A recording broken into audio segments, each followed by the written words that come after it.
நான் வெளிப்படையாக சொல்ல சார், இது அரசுக்கும் மற்றவங்களுக்கும் தெரிஞ்சே நடத்தப்படுகிற தாக்குதல்.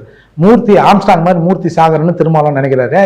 மூர்த்தி அவ்வளோ சீக்கிரம் ஒன்றும் பண்ண முடியாது. நான் ஒரிஜினல் பறையன். ஒரு பறையருக்கும் ஒரு பறச்சிக்கும் பிறந்த ஒரிஜினல் பறையன். சின்ன வயசுலேருந்தே சாதி அட்ராசிட்டியை அனுபவித்து உணர்ந்து வளர்ந்து உனக்கு தெரியும் நாங்கள் என்ன வேலை செய்வோம் அப்படின்னு உனக்கு தெரியும்.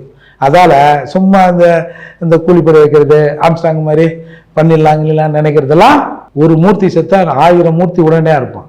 ஒரு காலத்தில் திருமாவளின் அரசியல் செயல்பாடு நான் மட்டுமே விமர்சனம் செய்வேன். என் கட்சிக்காரன் எவனை விமர்சனம் பண்ண கூட விட மாட்டேன். அவருக்குன்னு ஒரு மரியாதை இருக்குது, அதை நான் பேசிக்கிறேன். ஆனால் மற்ற சமூகத்தில் பல பேர் திருமாவளனை கண்டம் பண்ணி பேசுவான். நான் பல பேர்கிட்ட பேசியிருக்கேன். கொஞ்சம் பேசும்போது நாகரிகமாக பேசுங்க. வெறும் எஸ்சிக்கின் தலைவர் ஒரு ஒடுக்கப்பட்ட சமூகத்தின் இயக்கம்னு சொல்லி வெளியே வந்திருக்காரு. அவர் அப்பேற்பட்ட ஆள் இல்லை, சொல்லி வெளியே வந்திருக்காருல. நீங்கள் இதை பேசுகிற போது அப்போது இந்த ஜாதியில் இருக்கிறவங்களாம் எப்படி வேணாலும் பேசிக்கலாம் அப்படின்ற மாதிரி எண்ணம் பொதுவெளியில் வருங்க. நீங்கள் விமர்சனம் பண்ணுங்க, ஒரு நாகரிகமான விமர்சனம் பண்ணீங்களே. நான் பல பேரை மிரட்டி இருக்கிறேன். யாருக்காக? திருமாவளவனுக்காக. அதே வேளையில் திருமாவளவனை விமர்சனம் பண்ணி பேசிக்கொண்டேன்.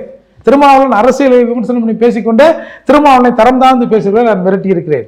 நான் என்ன கேட்குறேன், இப்போ இந்த தாக்குதல் ஒரு 2-3 பேரெல்லாம் இவங்க அடிச்சிருக்கானுல்ல, இப்போ தானே ரியாக்ஷன் ஆகிருக்குது. அடிச்சிருக்கானுல்ல.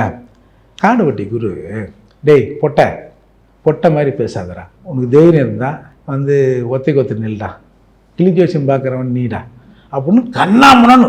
இது நான் கொஞ்சம் சென்சார் பண்ணி சொல்கிறேன். டேய், ஒரே ஒருத்தன் காடுவட்டி குரு மீது ஒரு புகார் கொடுத்தீங்களாடா, இல்லை ஒரு கண்டிச்சு வீடியோ போட்டிங்களாடா?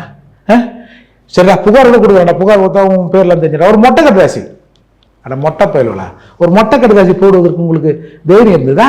அப்போ இந்த சமூகத்தில்னா நம்மள மாதிரி எல்லாம் பொட்டையாக இருப்பான், ஏறி இல்லைன்னு பார்க்குறீங்களா? நடக்கவே நடக்காது.